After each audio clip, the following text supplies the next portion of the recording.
gave us a whole world of exciting new possibilities. So I guess this is a story of how it changed our lives. Maybe it will yours too. It'll be cool. Now that I've gotten on the internet, I'd rather be on my computer than doing just about anything. You'll learn how the net can entertain you and take you to far-off locations and meet new people. So let's get underway. Hey, welcome to Heads Up with Jeff and Sean. I'm Jeff.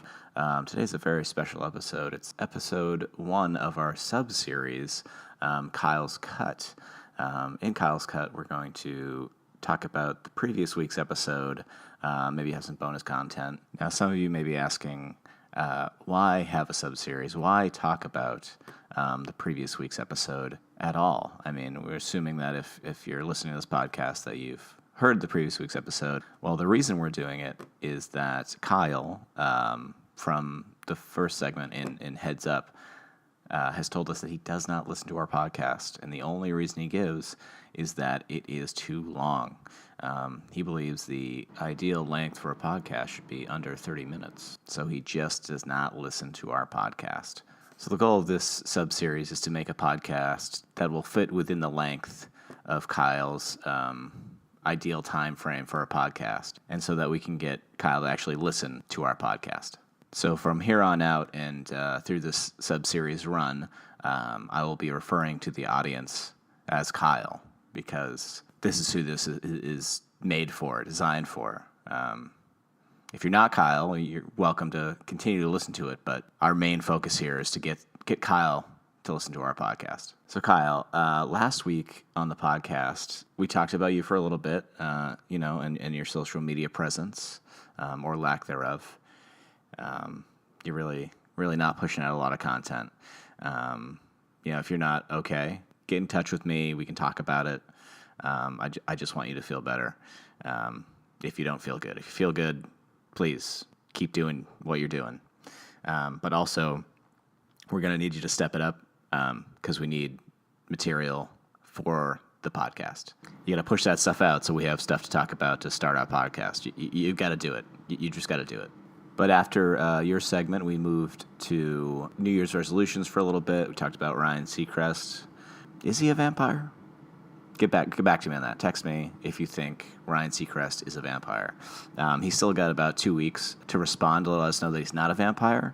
After that, it's just going to be it's basically confirmed that he's a vampire because the allegations are out there, and if he doesn't address them, that's as good as a yes, at least as far as Heads Up is concerned. So after we talked about Ryan Seacrest's vampiric-like attributes, I had Sean kind of try to explain wizards a little bit more to me, and that brought us into Harry Potter and a little bit of Lord of the Rings, not a lot, a little bit of Saved by the Bell, but mostly Harry Potter. And I think we're going to go on and kind of analyze those movies just so we can explore more about wizards, what makes the Harry Potter universe full of bad wizards, or just things like that. Kind of get real into that, but that's for other episodes. But for this sub-episode, I actually have some material on the Harry Potter universe that didn't make it into that last episode. So I'm going to share it here for you, Kyle. Now, in the clip, we do mention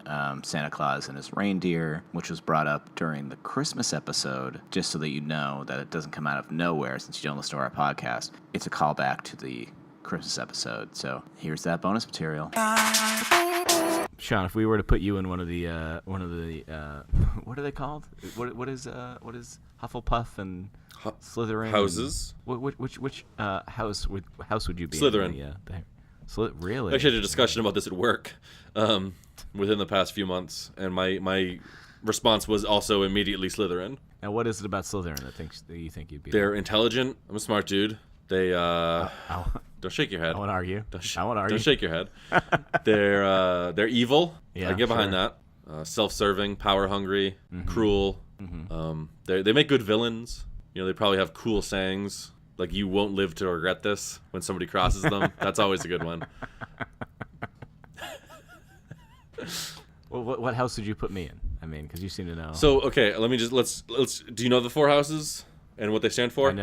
I know. No, I don't know what they stand for. I know there's Hufflepuff, Slytherin. I want to say Gryffindor. Yep. But is that okay? Yep. And then Ravenclaw. Yeah. Boom, nailed it. Yeah. 4 houses. I got them down. Just like I nailed all 8 or 9 reindeer. No. You don't even know how many reindeer there are now. You're all over the place. There were 8. Now there's 9. Okay. Whenever Rudolph was born. Dude, that song is from like the beginning of the 1900s, if not earlier. Those reindeer Rudolph are the all Red-Nosed fucking Reindeer song? dead. Wow. Reindeer don't live that long. Is Santa Claus a wizard? No, I don't think so. Really? I think he's more of just like a holiday spirit. Oh. Forgive my Okay. play on words. He could be. Yeah, Well, here's the thing. What benefit is there for a wizard to give away gifts to every child in the world? Well, you get a really good feel for everybody's houses and how they work. Yeah.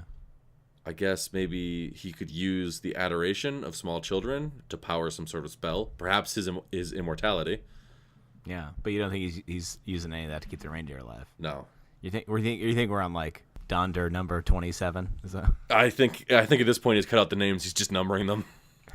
I think we're just on number 27, and that's generous. I think we're probably on like number 127. He probably brands them. Really? I bet so. Yeah. Damn. I think Santa is probably in Slytherin. I think the fact that he gives out these gifts is actually Yeah. part of a larger ploy that we don't understand. Yeah, a real long play. Yeah. Crazy. It's scary. No, but like all things, let's get back to me. Yeah, no, sorry. I was trying to bring it back with the Slytherin thing. I know you love transitions, so. So you're saying Slytherin? Why would you let evil people stay in the school? Why would you have an entire house for them? I don't know. If you were trying to become principal of a high school and you couldn't do it even though 25% of the attendees were on your side, you're pretty pathetic, aren't you? Yeah. Well, wasn't Snape Slytherin, and wasn't he he was basically the hero of the story? Yeah. Some bullshit about love or something. He's the only person in that movie not out for himself, and he's a villain. I don't get it. He was the best. Well, no, he's not like a villain. That's the thing. Yeah. Well, he's in the villain house. What you're saying, they're evil, right? Well, they're not all just like the kid. What's his name? With his slick yellow hair. Draco Malfoy. Draco Malfoy. Thank you. Mm-hmm. I told you I don't respect the Harry Potter wizards. They're no good at what they do. He and his family actually end up helping Harry Potter in the films. True. Fine. Yeah. But aren't they Death Eaters? And back to me. Okay. Death Eaters and Slytherins are different things. I know, but isn't his whole family Death Eaters? Yeah, but not all Death Eaters are there because they want to be there. Like, they were when they were younger, and now that they have families and lives, and they're like, okay, like, why don't we just selfishly serve ourselves? Then boom, Voldemort comes back, and he's all like, oh, my snake, oh, I'm going to say weird things and touch your child with my weird hands and wear a robe casually at a dinner table. Like, dude, I wouldn't want that dude coming back into my life. Also, the Malfoys, he puts their son at risk all the time. Yeah. Yeah. Again, Snape was like, I'll just do it. He's like, I'll just kill him. Don't worry about it. Yeah. Actually, now that I think about it, the Malfoy, Mrs. Malfoy, is like, she's awesome. She's totally self-serving. Remember when she like, so Harry Potter is fake dead, and she leans down to see if he's dead, and she asks if her son is alive, and he gives the smallest, barest nod, just to be like, yeah, I didn't murder your son. Jesus Christ, lady, we're in high school. She covers for Harry Potter then because her best self-interest is to have these two sides fight it out so that she's not permanently under Voldemort's control and her son can live a free life. Okay. Because if Harry Potter had said, no, I killed your son, you stupid bitch, she would have been like, nah, let me cut his throat right now, sir. Is he dead? Hold on. He just raises his finger up there and said, Yeah, like, nah, he would have been dead right there. She would not have stood for that. yeah. Okay. So you're Slytherin. Mm-hmm. All right. Okay.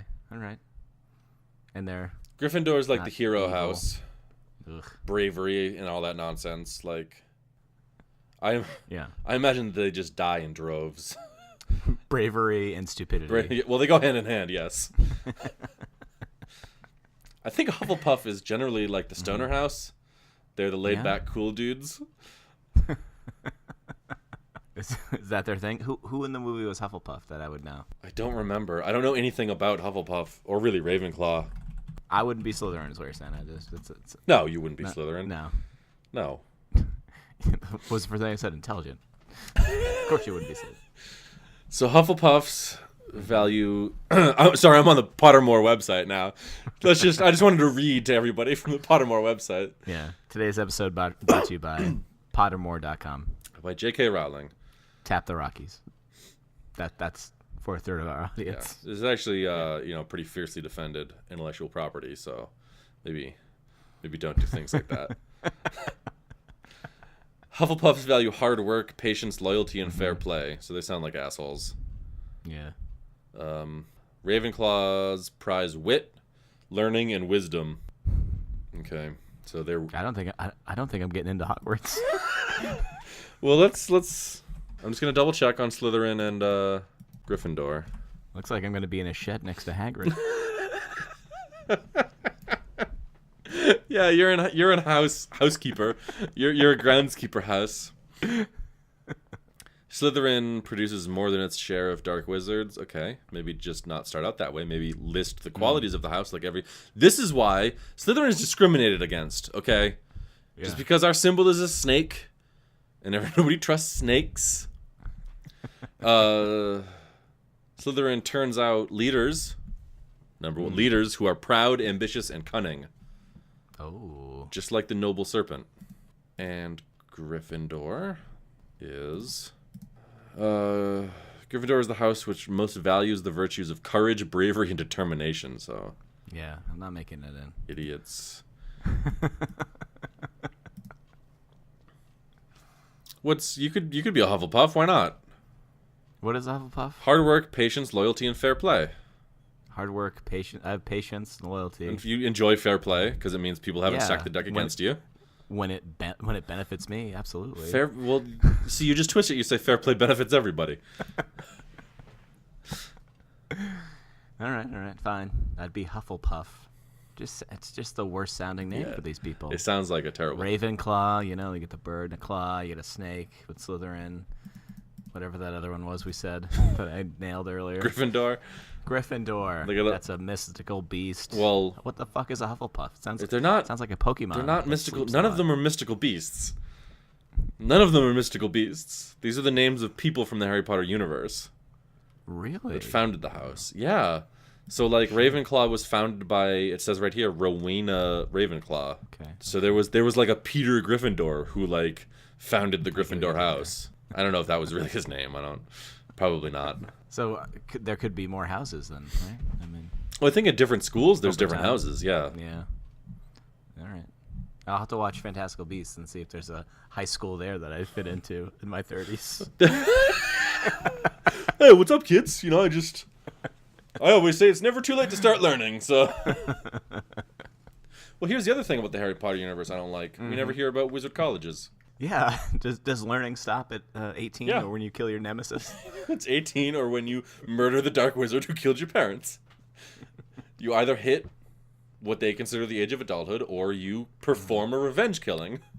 I mean, after you go to like Wizard High School, is there like apprenticeships or something? I mean, I don't know, man. It seemed like you just either got a job or didn't.